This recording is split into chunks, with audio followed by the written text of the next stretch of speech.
Ya pemirsa, Polres Tangerang Selatan menangkap 7 orang pengelola situs judi online jaringan Kamboja. Jaringan yang sudah beroperasi selama 3 tahun ini telah memiliki ribuan pemain dengan omset mencapai 2 miliar setiap bulannya. Luar biasa.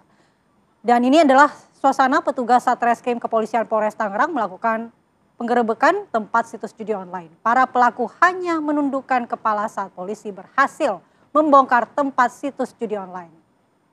Ya, ini petugas pun mengecek CPU maupun monitor komputer. Pengungkapan jaringan ini berawal dari patroli siber yang dilakukan Satreskrim Polres Tangerang Selatan. Hasilnya, petugas menemukan situs judi online bernama atau berinisial DT.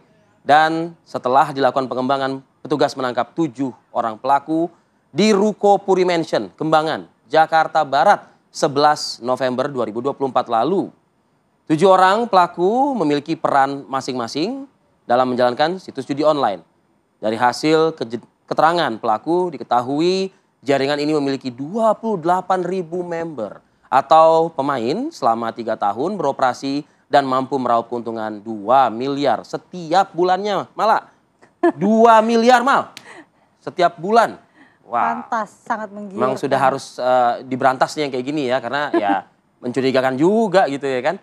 Oke pemirsa, kami ajak Anda pagi ini melihat bagaimana sih sebetulnya lokasi yang menghasilkan 2 miliar rupiah per bulan, di mana juga ada aktivitas 7 orang dan mungkin juga dilengkapi dengan perangkat-perangkat begitu. Apakah memang warga sekitar ini juga sudah ada penaruh curiga atau mungkin ya biasa-biasa saja begitu. Justru tidak terdeteksi ya. Itu dia. Nah, ada reporter kami di lapangan, Putri Sofia yang berada di Kembangan, Jakarta Barat. Silakan, Putri. Ya, kalau kita berbicara mengenai situs judi online, kita tidak akan pernah menyangka bahwa kantor sebuah situs judi online akan berada di salah satu perumahan yang tergabung dengan kompleks ruko di Puri Mansion Kembangan, Jakarta Barat, di tempat saya melaporkan saat ini. Beberapa waktu yang lalu memang Polres Tangerang Selatan telah melakukan patroli siber dan menemukan bahwa ada satu situs judi online yang ternyata masih terafiliasi dengan situs judi online yang ada di Kamboja. Di tempat saya melaporkan saat ini merupakan lokasi dari ditemukannya kantor ataupun tempat beroperasinya situs judi online yang berinisial DT, yang mana ini meraup penghasilan yang cukup fantastis dengan puluhan member yang terdaftar dari situs tersebut. Ini meraup keuntungan miliaran rupiah dari situs judi online tersebut. Dan apabila kita melihat atau meninjau dari lokasi tempat dari situs judi online tersebut beroperasi, ini terletak di salah satu kompleks perumahan yang cukup elit, yang mana ini adalah tergabung dengan kompleks ruko, dan juga ini adalah mayoritas merupakan ragam pertokoan seperti ada salon kecantikan, tempat kantor-kantor. Selain itu juga ada hiburan yang memang ini kerap dipergunakan oleh masyarakat sekitar untuk melakukan transaksi, berniaga, maupun untuk menerima ataupun memberikan bagaimana ini adalah sektor jasa, dan juga pihak-pihak dari kantor sendiri terletak di ruko ini. Namun apabila kita melihat dari lingkungannya sendiri, ini adalah lingkungan yang cukup aman, yang mana memang kami akan berbicara secara langsung untuk melihat bagaimana kita apakah ada kecurigaan dari masyarakat dan bagaimana bisa akhirnya salah satu kantor ataupun tempat beroperasi situs judi online ini terletak di ruko ini. Kita sudah bersama dengan Bapak Parianto. Pak, selamat pagi. Selamat pagi, Bu. Pak, kalau kita lihat ini kan merupakan lingkungan ruko yang cukup aman dan juga elit ya Pak ya. Ini bagaimana sampai akhirnya bisa ditemukan ada situs judi online yang beroperasi? Kalau kita lihat ini kan ruko lantai 3 lantai ya Pak ya. Bagaimana Pak? Siap. Yang kita tahu, sebatas kita tahu hanya ruko tersebut buat aktivitas salon. Ya, jadi hal-hal yang lain kita tidak mengetahui di situ, Bu. Karena memang kalau dilihat ini di bagian lantai dasarnya merupakan salon kecantikan yang memang dibuka untuk umum. Siap, untuk salon kecantikan tersebut memang dibuka untuk umum. Jadi siapa aja ya kan yang akan ke salon tersebut ya tidak ada larangan. Siap. Pak, bisa dijelaskan sendiri dari ruko 3 lantai ini ada apa aja sih Pak di dalam ini?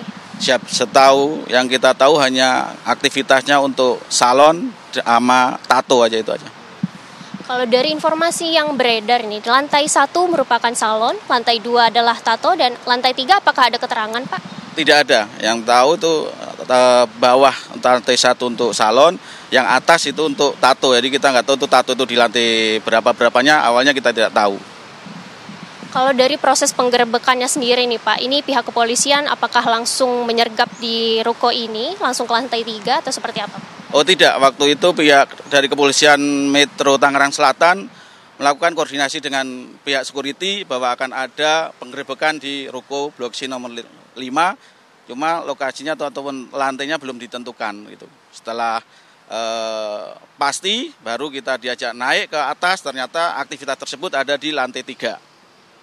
Oke Pak, dari pihak keamanan sendiri ini kan sudah ada 7 tersangka Pak yang diamankan oleh pihak kepolisian. Dari 7 tersangka tersebut apakah memang ini pernah melakukan interaksi dengan warga sekitar maupun dari pihak keamanan sendiri Pak? Oh tidak, untuk para tersangka itu kita tidak ada yang kenal satupun karena kita tidak tahu orang tersebut dari mana pun kita tidak tahu. Setahu kita hanya ya salon aja di situ.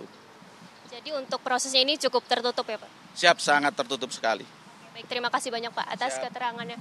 Dan itu tadi pemirsa bahwa memang dapat diketahui proses ataupun pengoperasian dari situs judi online ini terkesan tertutup sama sekali sehingga pihak keamanan pun tidak mengetahui adanya operasi situs judi online yang terletak di lantai 3 sebuah ruko yang mana di bagian bawahnya ini merupakan salon kecantikan untuk dipergunakan sehari-hari. Dan untuk sementara demikian, Arif Adil dan juga Andi Kumala kembali ke studio.